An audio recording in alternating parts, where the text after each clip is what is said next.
So I hope you found the video interesting, but let's kind of go through the video one more time to see what elements we'll find that are important for Buddhism. How did it start out? It started out with Siddhartha Gautama dying, right? He is under the Ashoka tree, and what do you see next to the tree? You see that wheel again, right? And remember, Siddhartha Gautama is asking for Ananda to come and where he is. Ananda is heartbroken that Siddhartha Gautama is dying. And so the conversation is set up with Ananda about the whole life of Siddhartha Gautama. But I want you to remember the name Ananda. It is an important name in the history of Buddhism. Ananda is basically Siddhartha Gautama's attendant throughout his life, or you could say the Buddha's attendant. And so Ananda knows a lot about the life story of Siddhartha Gautama. And you may recall that Siddhartha Gautama is leading Ananda into the teaching. So it is like a big ocean. The deeper you go in, the more you will find. And Ananda says, I don't even know how to swim. And Siddhartha Gautama encourages him and says, well, take the first step. You have to step into it, and then you can learn more. It's kind of interesting, right? That's Buddhism doesn't understand itself to be a whole teaching that you have to all know right away. But if someone who practices Buddhism is somebody who slowly but surely learns more and more and grows in their ability to understand and to practice. And so Siddhartha is leading Ananda through his own life. Here you see the birth of Siddhartha Gautama in 563. Siddhartha's father, the king, is asking one of the wise men around what future this child will have, and the prediction was, right, he will either be a great king or he will be a great teacher. And the father wants him to be just like him, right? Just since he wants him to step into his footsteps. And so the father is basically making everything beautiful in the palace. He is making it impossible for Siddhartha to miss anything, except that he is locked in. He stays within the confines of the palace. So he doesn't see what the normal things are in life and what most people experience. I wonder how many of you are sheltered or feel like you were sheltered during your teenage years. What happens eventually? No one can ever be sheltered forever, right? At some point you will break out. And so Siddhartha breaks out and asked to be taken around town. And around town he meets several people. Here he meets an old person with white hair. And Siddhartha is amazed. How is it possible that somebody looks like that with white hair? And he meets old age. Then he meets a sick person who is making noises about his pain, and Siddhartha asks him, why does he sing so funny? And he's being explained that he is not singing, he is just in pain, and that's why he's making those noises. And then they're running into a funeral procession, and Siddhartha is wondering why everybody is making such a noise, and he's being explained that everyone will have to die at some point. So Siddhartha is heartbroken that he has encountered old age, sickness, and death, things that are inevitable for every person to experience at some point or another, but he had been sheltered and he had not focused on that at all. That everybody will get old and everybody will get sick and everybody will die one day.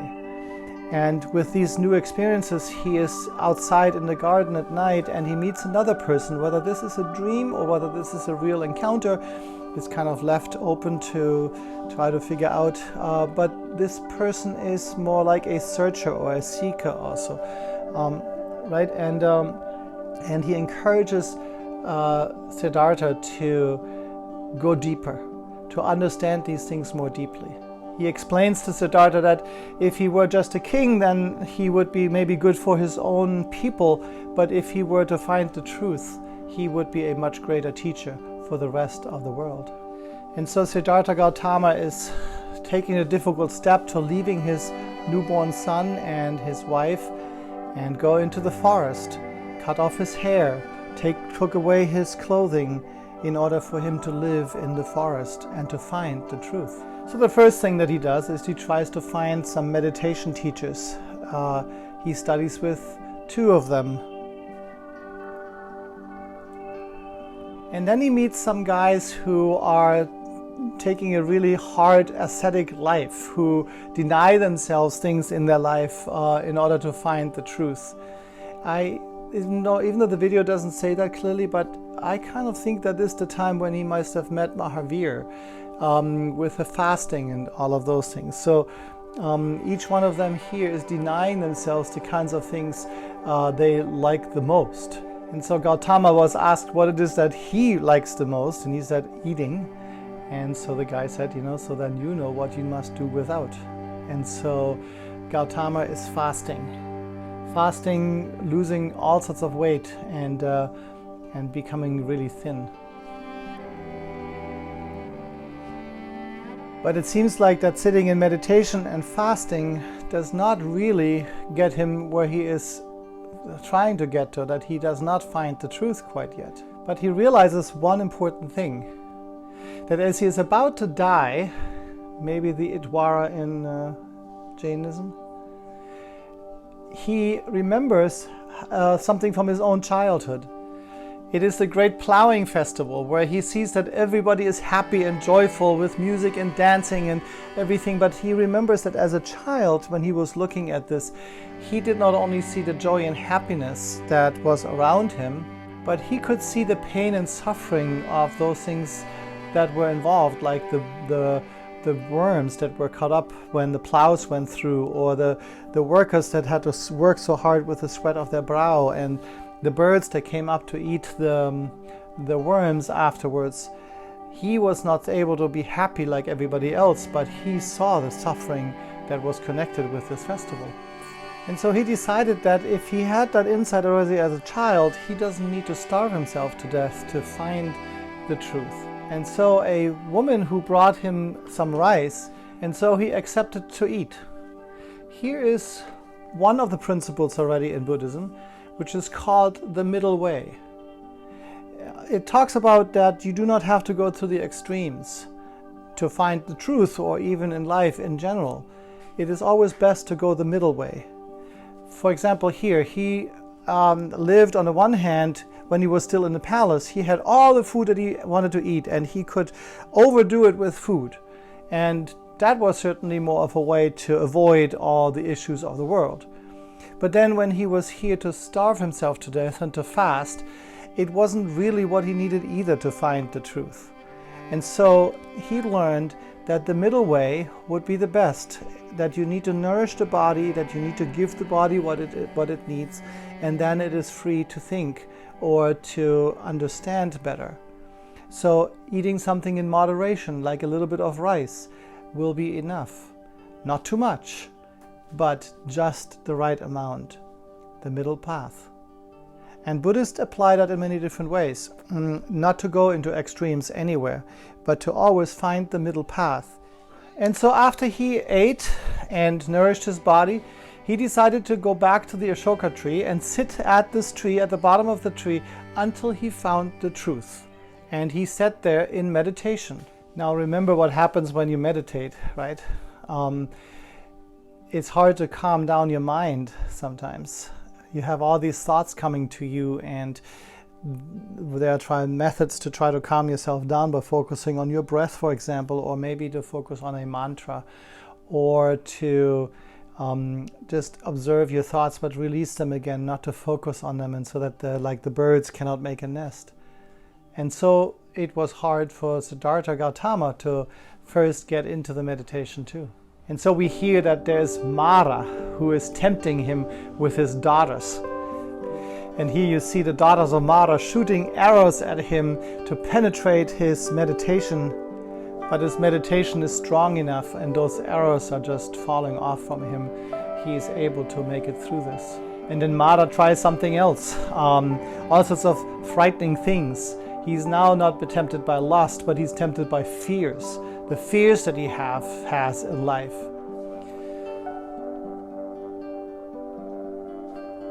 Again, another version of the fears that he has. But even those fears could not get him out of his meditative state. He was able to be strong enough to push those things away. And notice that there are rose petals falling down, which is a sign that when the universe is thinking that this is a worthy person, that the rose petals are coming down. And so he realizes that there are three basic evils in the world that always seem to be catching up with each other. And those are greed, hate, and stupidity. Interesting, right?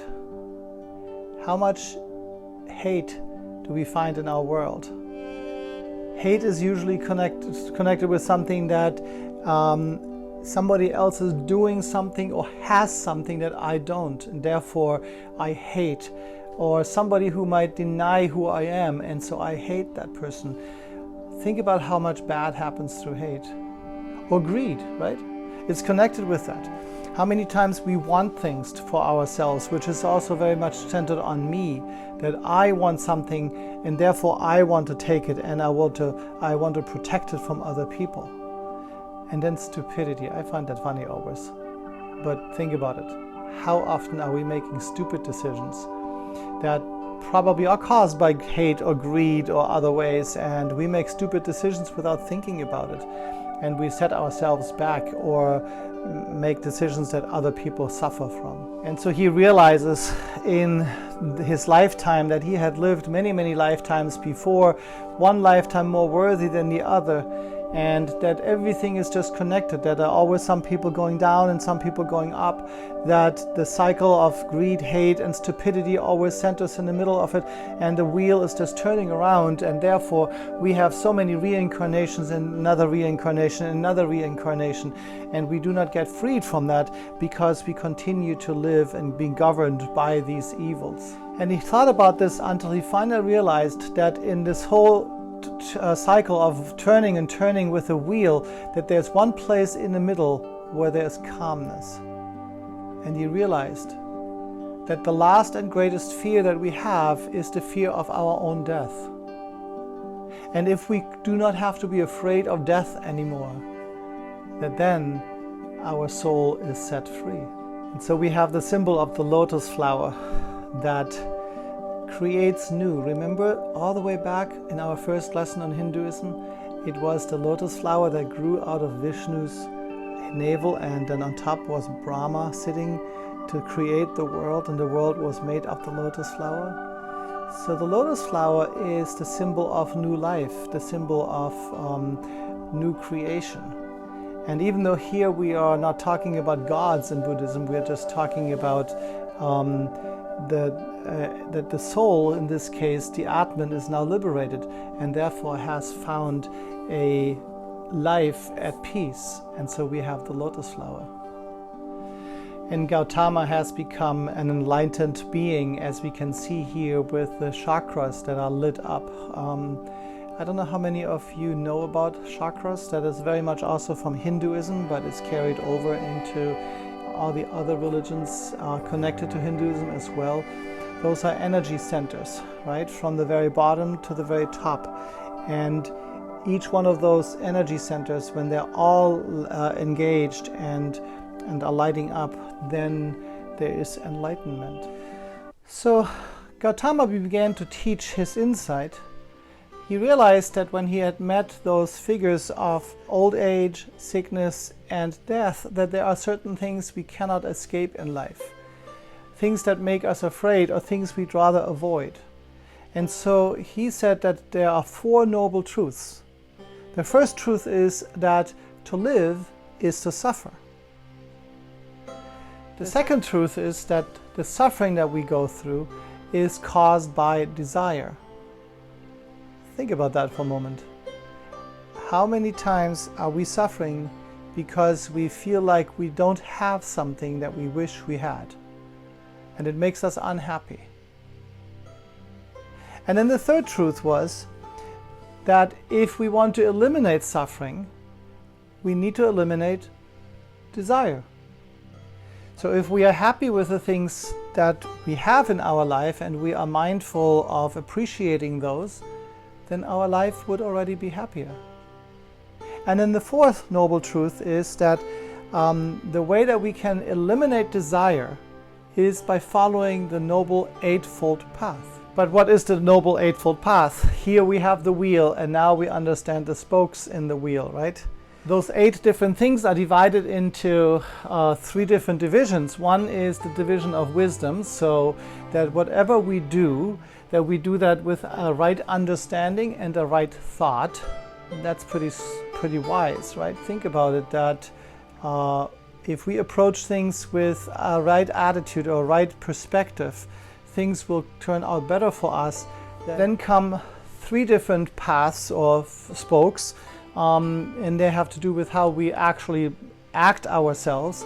So the first one is the right speech, the right action, and the right livelihood. It's very important about how we say things and how we choose our words. Words can sometimes hurt a lot more than any physical action can, right? And so having the right speech makes a big difference. And then, of course, how do we act? That makes a big difference too. Are we acting in a way that is constructive and helpful in any situation, or are we acting out of hate and greed, right? Or do we make stupid decisions in our actions? And then comes the last one, the division of mental discipline, which is the right effort, the right mindfulness, and the right livelihood. Are we really mindful of how our actions and our life impacts the rest of the world? Are we mindful of this moment and what happens in this moment in order to bring good to the rest, to the future? Or are we really putting all the effort in that we can have? And so practicing the Eightfold Path will help us to eliminate desire and therefore our own suffering and the suffering in the world. Again, it is the right understanding, the right thought, the right speech, the right action, the right livelihood, the right effort, the right mindfulness, and the right concentration. And so in order to make the Eightfold Path even more specific, every Buddhist who is either joining a monastery or even a layperson who is attempting to practice Buddhism mindfully, that there are 5, 8, and 10 precepts. So the 5 are precepts or vows that all Buddhists would make if they are serious about their religion. And that is that they will practice ahimsa, non-violence. There is no killing, or most likely also being vegetarian, so that you do not kill any animals. No stealing is number 2. Number 3, no lying, always to be telling the truth. No sexual misconduct. Now, Buddhism doesn't have any specific rules as what is allowed sexually and what is not allowed, but you shall not harm any other person in the process of exercising your sexuality. And for monks, it would mean celibacy, that you do not engage in any sexual contact. But for lay people, it is to be responsible with your sexual activities, and that you do not take any intoxicants that will take the mindfulness away from the body and also destroy the body, like alcohol or drugs or anything like that. Those are the 5 precepts that are true for every person that is serious about practicing Buddhism. And then there are number 6 through 8, which are also for the entire community, whether they are lay people or monks, but it's only for holidays. So on holidays, you're not supposed to go to have any entertainment. No dancing, no music, or any of that. So that makes a holiday a little quiet, right?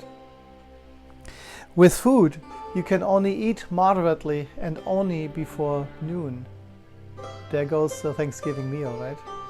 Now you have to start having a Thanksgiving breakfast. And the last thing is that you cannot decorate yourself. That means no dressing up, no nice perfume. It is pretty simple on a holiday. And then there are 2 more principles, number 9 and 10, that are intended for the monks and the nuns only, for those who commit their lives towards the spiritual life. and that is that they cannot sleep on high or wide beds. So monks or nuns would usually sleep on a mat directly on the floor. And the last one is that you do not touch any gold, silver, or money. So monks do not accept any gifts or money. And so it is not necessarily an easy thing to practice all the time, right? And therefore there is the next or the last of the principles that we will talk about, which is the 3 jewels. It is probably one of the basic ideas of Buddhism with the 3 jewels, which is the Buddha, the Dharma, and the Sangha. Now, what is that? The Buddha is the teacher. So the Buddha is actually not just Siddhartha Gautama, who was enlightened, but anyone who was enlightened after him. They all become Buddhas. Once you are enlightened, the Buddha is the enlightened one. And there are many enlightened beings. They are all Buddhas. They also could be called the Tathagata, for example, as the teacher. So there are several names about who that is. But then if you are struggling with your own progress in understanding Buddhism, it is good to go and consult a teacher, a Buddha, someone who has already been enlightened. And if that doesn't help, you go to your Dharma. That is the teaching. You can read from the writings. You can read what the Buddha taught in the sutras.